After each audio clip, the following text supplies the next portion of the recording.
जी नाज़रीन, असीं वक्त मौजूद आहियूं यूसी ख्वारा के गोठ नूरमहमद लगारी में, जिते केतिरा ई 100 साल पुराणो कब्रस्तान जेको चौधरी नहुजण जे करे कब्रस्तान की बेरमती थिए पई।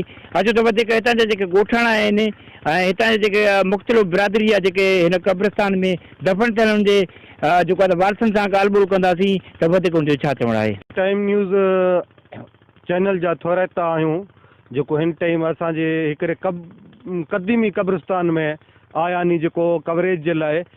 ऐं हीअ कब्रस्तान जेको आहे तमामु पुराणो कदीमी कब्रस्तान आहे। हिन में मुख़्तलिफ़ क़बीला दफ़न थियल आहिनि। भया बिरादरी हुजे, लग़ारी हुजनि, लांघा हुजनि, कुलाची हुजनि, सूमरा हुजनि, दाया हुजनि।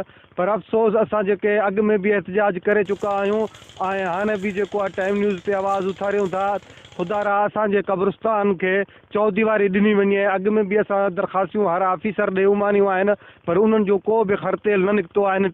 हिन टाइम कुता हुजनि, ॿिला हुजनि या माल हुजे, कब्रस्तान जेके मसवार थियनि था, ख़तमु थियनि था। ऐं असांजूं वॾेरनि जूं क़बरियूं आहिनि जेको हिफ़ाज़त कई वञे ऐं चौदीवारी असांखे कब्रस्तान जे लाइ ॾिनी वञे। पुराणो कब्रस्तान है गोठ नूरमहमद खान लगारी में। वो असां गुज़ारिश इहो कयूं था जाते आवाज़ मां जो ग़रीब जो पहुचणु चाहे थो इन्ही के चौदीवारी बि ॾिवायसि। जाते मां वण राहे राहे थकी पियो आहियां, ॿकरियूं कुता ॾाढी बेरमती थिए थी। मां आवाज़ में चैनल में ॿुधायां थो बाबा ये महिरबानी करे इहो मूंखे भित चौदीवारी मूंखे ॾिवाए वञनि। असांजी दीवार जी ऐं महिरबानी करे पहिरें बि रुकावट कई वई जेको आहे इन शइ जी असांखे अहम ज़रूरत आहे। ऐं महिरबानी करे असांखे दीवार जेको आहे सो कब्रस्तान खे ज़रूरत आहे ॾिनी वञे। माल भी कब्रस्तान में आहे, मतिलबु ग़लति जेके जानवर उहे बि कब्रस्तान में बेहद भी थिए थी। कब्रस्तान ॾिसो था जंहिंमें चौदीवारी तमामु न आहे, ढोर ढगो या माण्हू वग़ैरह ईअं बिला अचनि था। हिते रस्तो आहे हिकिड़ो, माना दग ठाहे छॾिया नी कब्रस्तान में। हाणे असां इहो कोशिशि कयूं था गवर्नमेंट खे इन कब्रस्तान खे चौधारी दीवार ॾिवाई वञे, बहितर इहो आहे अपील कयूं था।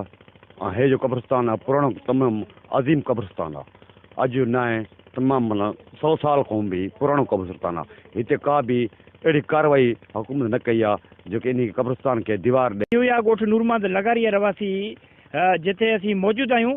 ॻोठ नूरमहमद लगारी रवासियुनि जो चवणु आहे त चौधरी न हुजण जे करे क़ब्र खे मुसमार कयो पियो वञे ऐं उनजो चकोदो जेको आहे त पामाल कयो पियो वञे।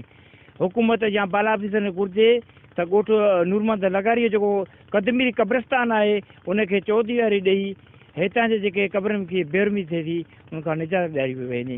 कैमरामैन निसार अहमद सां गॾु माजिद अली कलवड़ो, टाइम न्यूज़।